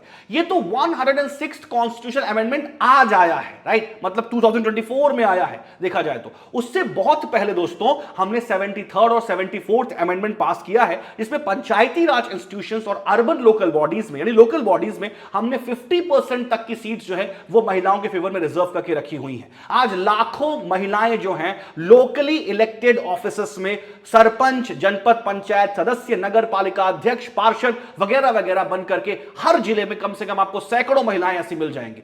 तो ग्रास रूट पॉलिटिक्स से लेकर higher echelons of politics, right, from grass root politics to the higher echelons of politics, हमने महिलाओं के पार्टिसिपेशन के लिए संविधान में अलग अलग प्रावधान किए हैं, राइट, अलग अलग प्रावधान किए हैं। अब यह बात अलग है कि आज भी देखा जाए तो हमारे संसद में, राइट, करंटली बात की जाए, करंटली संसद में और स्टेट लेजिस्लेटिव असेंबलीज में महिलाओं का पार्टिसिपेशन कम है, 10% के आसपास है। उसी को रेक्टिफाई करने के लिए तो हमने 106th कॉन्स्टिट्यूशनल अमेंडमेंट एक्ट पास किया।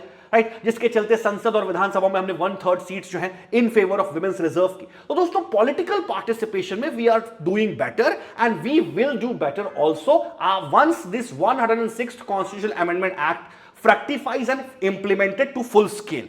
लेकिन दोस्तों अगर हम बात करें बाकी पैरामीटर्स की, ओके, बाकी पैरामीटर्स में हम लोग बहुत ज्यादा पिछड़े हुए हैं। फॉर एग्जांपल इकोनॉमिक पार्टिसिपेशन में हम 141 रैंक पर हैं, ओके, हेल्थ में हम 144 रैंक पर हैं और एजुकेशन में हम 110 रैंक पर हैं, राइट। अब हम बात करते हैं हेल्थ की। बेटा अभी कुछ दिन पहले हमने डिस्कशन किया था हेल्थ में कहां पर है, अच्छा देख लो आप लोग, ओवरऑल रैंकिंग 131 है, लेकिन इन चारों की अलग अलग बात करें तो हेल्थ में हम लोग 144 पर हैं आउट ऑफ 148 कंट्रीज। ध्यान रखिए दोस्तों, हमने कुछ दिन पहले डिस्कशन किया था माय डियर फ्रेंड्स, अभी कुछ दिन पहले हमने डिस्कशन किया था कि इंडिया में एमएमआर मैटरनल मॉर्टेलिटी रेट जो है वो रिड्यूस हो गई है। पहले 103 थी, अब 93 हो चुकी है। कुछ दिन पहले द हिंदू में ये आर्टिकल आया था। मैटरनल मॉर्टेलिटी रेट का मतलब है पर 1 लाख वुमेन्स जो प्रेग्नेंट होती हैं, बच्चों को डिलीवर करती हैं, उनमें से कितनों की डेथ हो जाती है 42 डेज के अंदर। कुछ दिन पहले हमने ये आर्टिकल डिस्कशन किया था। इंडिया का एमएमआर जो है वो 93 है, यानी पर 1 लाख वुमेन में से प्रेगनेंसी के दौरान और प्रेगनेंसी रिलेटेड इश्यूज की वजह से 93 वुमेन्स की इंडिया में डेथ हो जाती है, जो कि कोई कम नंबर नहीं है। अगर इस नंबर को मैं 140 करोड़ के लेवल पे एस्केलेट करूं तो करीब करीब 21,000 आएगा भाई साहब। यानी 21,000 महिलाएं हमारे देश में ऐसी हैं जिनका प्रेगनेंसी और प्रेगनेंसी रिलेटेड इश्यूज की वजह से डेथ हो जाता है। अब भाई साहब किसी व्यक्ति का डेथ कोरोना से हो रहा है, कैंसर से हो रहा है तो समझ में आए, टीबी से हो रहा है तो भी समझ में आए। अब प्रेगनेंसी जो कि एक नेचुरल प्रोसेस है, उस नेचुरल प्रोसेस की वजह से भारत में 21,000 महिलाएं की डेथ हो जाती है और हम इतना पुअरली फिगर कर रहे हैं 93 पर जाकर हम लोग 93 हमारा एमएमआर है। दोस्तों आपको पता है, राइट, स्कैंडिनेवियन कंट्रीज में just like Norway, Finland, Sweden, okay, ये सारी की सारी यूरोपियन कंट्रीज में मेरी एक फ्रेंड है, वो यूरोप में नर्स है, राइट, उन्होंने मुझे बताया कि वो नॉर्वे, स्वीडन, फिनलैंड जाती रहती हैं, वहां पर एमएमआर 2 है, 3 है, यानी प्रेगनेंसी रिलेटेड इश्यूज की वजह से वहां किसी की डेथ होती ही नहीं है। एक आध की डेथ हो गई तो वो ओवर एक्सेप्शनल केस है, लेकिन हमारे यहां 21,000 महिलाएं डेथ कर रही हैं भाई प्रेगनेंसी की वजह से, ओके, प्रेगनेंसी रिलेटेड इश्यूज की वजह से। दोस्तों ध्यान रखिएगा, सस्टेनेबल डेवलपमेंट गोल में ये कहा गया है कि हमें एमएमआर ग्लोबल लेवल पर एमएमआर जो है वो 70 के अंदर लेकर के आना है और हम 93 पर अभी खड़े हुए हैं, ओके, 93 पर अभी खड़े हुए हैं। दोस्तों ये बहुत ही शेमफुल पिक्चर है, बहुत शेमफुल पिक्चर, इसे ध्यान रखिएगा दोस्तों, कम किया जाने की आवश्यकता है। इसके अलावा दोस्तों एक सरकारी रिपोर्ट है, नेशनल फैमिली हेल्थ सर्वे, यह कहता है 57% of the womens in this country are anaemic, उन्हें किसी न किसी प्रकार से एनीमिया होके रखा हुआ है। ये भाई साहब कोई और रिपोर्ट नहीं, सरकारी रिपोर्ट कह रही है, भारत सरकार, गवर्नमेंट ऑफ इंडिया की रिपोर्ट कह रही है 57% of Indian womens are anaemic. Anaemic का मतलब has some sort of deficiency of iron. Anaemic का मतलब आयरन डेफिशिएंसी है। यह बात सरकार की रिपोर्ट में निकल करके आ रही है। अब 57% महिलाएं अगर एनीमिक हैं तो मैटरनल मॉर्टेलिटी होगी ही होगी। यस और नो, यस और नो। दोस्तों ये कुल मिलाकर की बात है, 50% से ज्यादा महिलाएं और बच्चे इंडिया में माल न्यूट्रिशन का शिकार है, तो इंडिया को तो माल न्यूट्रिशन कैपिटल घोषित कर देनी चाहिए। मनमोहन सिंह ने माल न्यूट्रिशन को नेशनल शेम कहा था। क्या कहा था? National shame. It is a national shame. और भाई साहब वो बिल्कुल रैंकिंग्स में भी दिख रहा है बढ़िया से। हम लोग 144th रैंक पर हैं। कहां पर हैं? 144th रैंक पर जो है हेल्थ के मैटर्स में है। ये देख लीजिए आप सब, ये देखिए 144th रैंक पर है हेल्थ में या ये परफॉर्म कर रहे हैं। एजुकेशन का तो क्या ही कहना, राइट, एजुकेशन का तो क्या ही कहना दोस्तों, राइट। इसके अलावा इकोनॉमिक पार्टिसिपेशन में भी हमारे महिलाओं की जो भागीदारी है बहुत ज्यादा कम है, बहुत ज्यादा कम है। ओके, इकोनॉमिक पार्टिसिपेशन में दोस्तों, अच्छा उसके बाद जो राइट माना जाता है 27% के आसपास महिलाओं का इकोनॉमिक पार्टिसिपेशन है। 27%, यानी आप हमारे पूरी की पूरी इकोनॉमी में जितनी भी फॉर्मल इनफॉर्मल एक्टिविटीज हो रही हैं, जितनी भी हमारी इकोनॉमिक एक्टिविटीज हो रही है, उसमें सिर्फ 27% विमेन लेबर वर्क फोर्स है। 27%, अरे बाप रे, सोच लो, ये स्थिति है भाई साहब। 27%, ये डेटा प्राइवेट डेटा है, थोड़ा चेंज भी हो सकता है। चलो 30 पकड़ लो, इसको 35 पकड़ लो, तो भी क्या बहुत ज्यादा हो गया? कितना कम है? ओके दोस्तों ध्यान रखिएगा, ये बहुत ज्यादा अच्छा। एक और बड़ा स्टैटिस्टिक सुनो भाई साहब, लेबर इकोनॉमिक पार्टिसिपेशन का लेवल क्या है भाई। अगर वेजेस की बात करें, वेजेस की, तो महिलाएं जो पार्टिसिपेट कर रही हैं, ओके अभी तो मैं बात कर रहा हूं कि महिलाएं पार्टिसिपेट ही बहुत कम कर रही हैं, यानी पुरुषों की तुलना में 1/3 लेबर पार्टिसिपेशन जो है महिलाओं का है। अब हम बात कर रहे हैं उन महिलाओं की जो लेबर पार्टिसिपेशन कर रही हैं, यानी जो इकोनॉमी में पार्टिसिपेट कर रही हैं। अब हम बात करते हैं उनकी वेजेस की, तो पता चलता है कि वेजेस जो महिलाएं कमा रही हैं वो पुरुषों की तुलना में 1/3 है। पुरुषों की तुलना में क्या है दोस्तों, 1/3 है। दोस्तों ये हमारे देश के जेंडर बायस को दिखाता है, जेंडर बायस को दिखाता है। हमें डेमोग्राफिक डिविडेंड का फायदा उठाना है। 2055 तक हमारी पॉपुलेशन एक यंग पॉपुलेशन रहेगी। हमें अपने डेमोग्राफिक डिविडेंड का फायदा उठाना है, हमें देश को ग्लोबल सुपर पावर बनाना है, और ये रहा एजुकेशन का स्टैंडर्ड और ये रहा हेल्थ का स्टैंडर्ड इंडिया में, राइट। पैराडॉक्सिकल है, चिंता का विषय है, राइट। ध्यान रखिएगा दोस्तों। अब हम बात करते हैं वेजेस की, महिलाओं का वेजेस क्या हिसाब किताब है दोस्तों। वेजेस के बारे में अगर हम बात करें, वेजेस, इसको थोड़ा इरेज कर दे जरा। हाँ भाई साहब, आपके देश में एक आर्टिकल है, उस आर्टिकल का नाम क्या है, कौन से आर्टिकल में, इक्वल वेजेस एक्ट है 39, आर्टिकल 39 में। हाँ भाई साहब, आर्टिकल 39D जरा गौर से पढ़ो। आर्टिकल 39D ये equal wages for equal work की बात करता है। Equal wages for equal work यानी समान कार्य के लिए समान वेतन। 39D स्टेट की यह रिस्पॉन्सिबिलिटी होगी कि वो देश में एक ऐसा इकोनॉमिक इकोसिस्टम डेवलप करेगा जहां समान कार्य के लिए समान वेतन दिया जाएगा, equal pay for equal work ये दिया जाएगा। आर्टिकल 39D ये स्टेट की रिस्पॉन्सिबिलिटी है। And look where the state, where we are, okay 1/3 वेज मिल रहा है उन महिलाओं को जो लेबर फोर्स में या फिर वर्क फोर्स में पार्टिसिपेट कर रही हैं। They are earning 1/3 to their male counterparts. Okay ये कुल मिलाकर के स्थिति है दोस्तों। अब इसके बारे में क्या कहें, तो लेखक ये बात कह रहे हैं कि भाई साहब पॉलिटिकल पार्टिसिपेशन के नाम पर, पॉलिटिकल पार्टिसिपेशन आपने करा दिया, राइट, 69th पोजीशन पर ले आए। यानी आप पॉलिटिकल इक्वालिटी तो बराबर, आपने पॉलिटिकल इक्वालिटी तो स्टैब्लिश कर दी आपने, राइट। पॉलिटिकल पार्टिसिपेशन करके महिला और पुरुष के बीच में आज एक पॉलिटिकल इक्वालिटी स्टैब्लिश कर दी, लेकिन इकोनॉमिक और सोशल इक्वालिटी आज तक आप इक्वल बराबर नहीं कर पाए। इकोनॉमिक और सोशल इक्वालिटी जो है वो आज तक जो है आप स्टैब्लिश नहीं कर पाए। दोस्तों डॉक्टर भीमराव अंबेडकर ने कहा था कि जब तक इकोनॉमिक और सोशल इक्वालिटी हम इस्टेब्लिश नहीं कर देते अपने देश में, तब तक पॉलिटिकल इक्वालिटी किसी काम की नहीं है। इनफैक्ट ये तीनों equalities, political equality, social equality और इकोनॉमिक इक्वालिटी को आप साइलोज में या सेपरेटेड तरीके से नहीं देख सकते, कंपार्टमेंट्स में नहीं देख सकते। एक के बगैर दूसरी अधूरी है, राइट, एक के बगैर दूसरी अधूरी है। और आप किसी भी तरीके से अपने समाज को प्रोग्रेसिव, साइंटिफिक, एडवांस्ड नहीं बना पाओगे जब तक आप तीनों प्रकार की इक्वालिटी स्टैब्लिश नहीं करोगे। सोशल इक्वालिटी हेल्थ और एजुकेशन से आएगी। इकोनॉमिक इक्वालिटी कैसे आएगी पता ही है आपको, विमेन लेबर फोर्स पार्टिसिपेशन को बढ़ा करके।